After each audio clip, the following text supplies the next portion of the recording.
সালামুন আলাইকুম। সালাত বা নামাজ নিয়ে আমরা মুসলিম বিশ্বে যতটুকু তোলপাড় করতেছি, তো সেখানে এই সালাত বা নামাজ শয়তানের আছে কিনা, বা শয়তানের নামাজই বা কি যদি থেকে থাকে, আর না থাকলে কোনটা।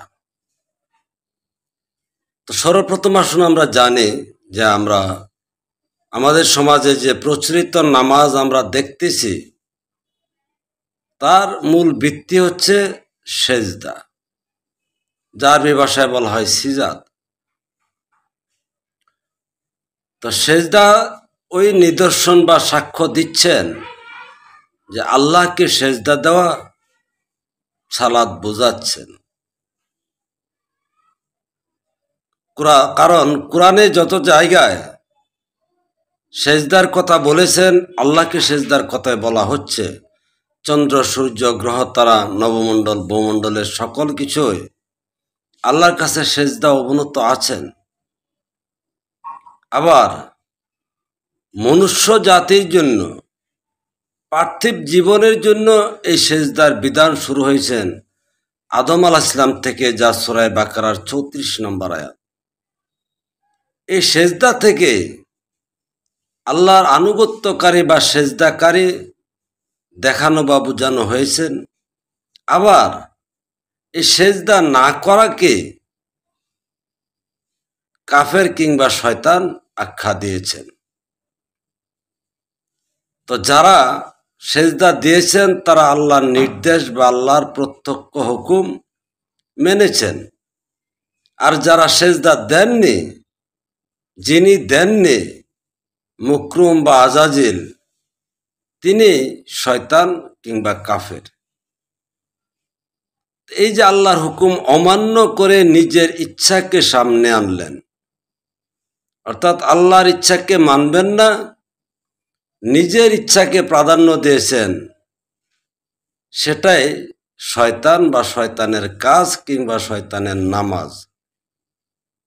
এখন আসুন, প্রচলিত যে নামাজ আপনি আদায় করতেছেন, সেটাকে আল্লাহর ইচ্ছায় প্রত্যক্ষ আল্লাহর হুকুমে করেন, না আপনার ইচ্ছাই করেন বা আপনার হুকুমে করেন?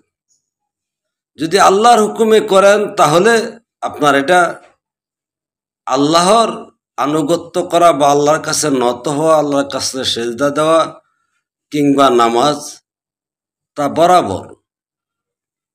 আর যদি আপনার ইচ্ছাই করেন, অর্থাৎ আপনার মনে চাইলেও করলেন, মনে চাইলেও করলেন না, এখানে কিন্তু নিশ্চিত ধরে নিতে হবে এটাই শয়তানের নামাজ। কারণ শয়তান ইচ্ছাকৃতভাবে বা নিজের ইচ্ছাকে প্রাধান্য দেওয়া, এটাই শয়তানের কাজ। এখন আপনি আপনাকে জিজ্ঞেস করুন, আপনি যে সালাত বা নামাজ আদায় করতেছেন, সেটা আল্লাহর হুকুমে করেন না আপনার হুকুমে? আবার যদি ধরেন, আমি জাস্ট এখানে একটা নামাজের উপমা দিচ্ছি, আর তা হলো যেমন ফজরের নামাজ। কারণ আমার কথাটা উল্টা লাগলে আপনি ক্ষিপ্ত না হয়ে আপনার বিবেককে প্রশ্ন করুন, আপনার বিবেককে জিজ্ঞেস করুন যে এই ব্যক্তি যে কথাগুলি বলতেছেন তা কি। ফজরের নামাজ, এই ফজরের নামাজ কি আল্লাহর নামাজ হয় এমনটা কি করে ভাবেন? কেননা আল্লাহর 99 নামের মধ্যে ফজর কোনো নামই নেই। তাহলে সুতরাং আপনি ফজরের নামাজ পড়ে কি করে বলবেন যে আপনি আল্লাহর নামাজ পড়েন? আরেকভাবে যদি চিন্তা করেন যে আপনি কি করতেছেন, ফজরের 2 রাকাত সুন্নত, 2 রাকাত ফরজ নামাজ আদায় করতেছেন।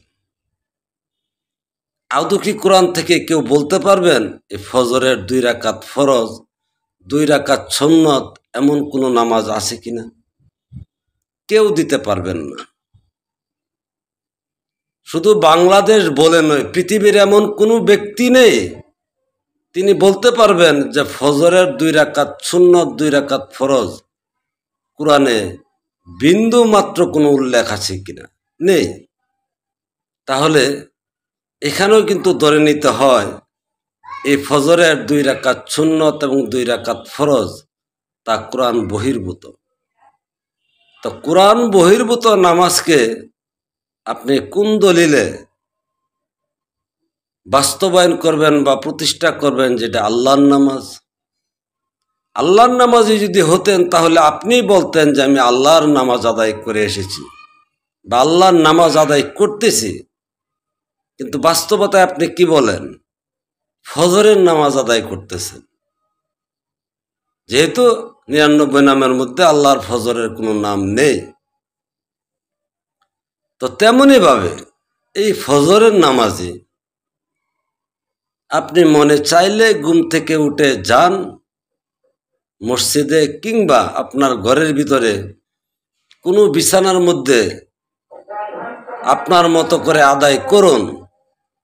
আর যদি মনে না চায় তাহলে কিন্তু আপনি নামাজে যানও না। এখানেও কি আসে যে নামাজ প্রচলিত নামাজ আপনি আদায় করতেছেন, নিতান্ত আপনার ইচ্ছা অনুসারে করতেছেন। আবার ফজরের সময়টাও কিন্তু নির্দিষ্ট কোনো সময় নেই, 2 মিনিট 4 মিনিট 5 মিনিট এদিক সেদিক হতে পারে। তো এক কথায় এখানে ফজর এটা একটা সময়ের নাম। তা আপনি কি করতেছেন? সে সময়ের নামাজ আদায় করতেছেন।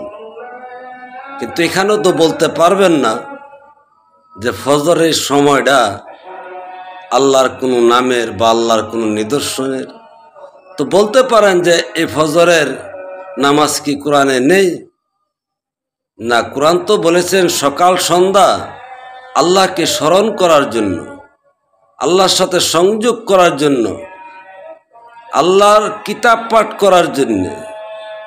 তো এই কিতাব পাঠ করা বা স্মরণ করাকে যদি আপনি নামাজে ঢুকিয়ে দেন, সেটাও কি আল্লাহর সাথে বৈপরীত্য আচরণ নয় কি?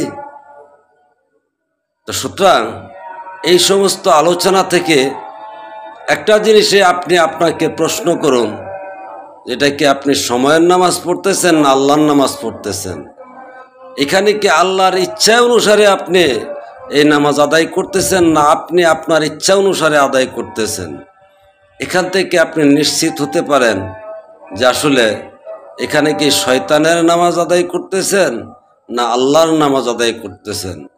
কারণ আল্লাহর সাথে যোগাযোগ বা সম্পৃক্ততা আপনার, শয়তানের সাথে যোগাযোগ এবং শয়তানের নির্দেশ মানাও আপনার।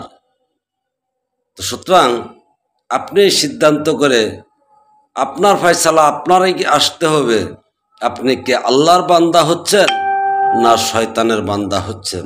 ভালো থাকবেন। আল্লাহ হাফেজ।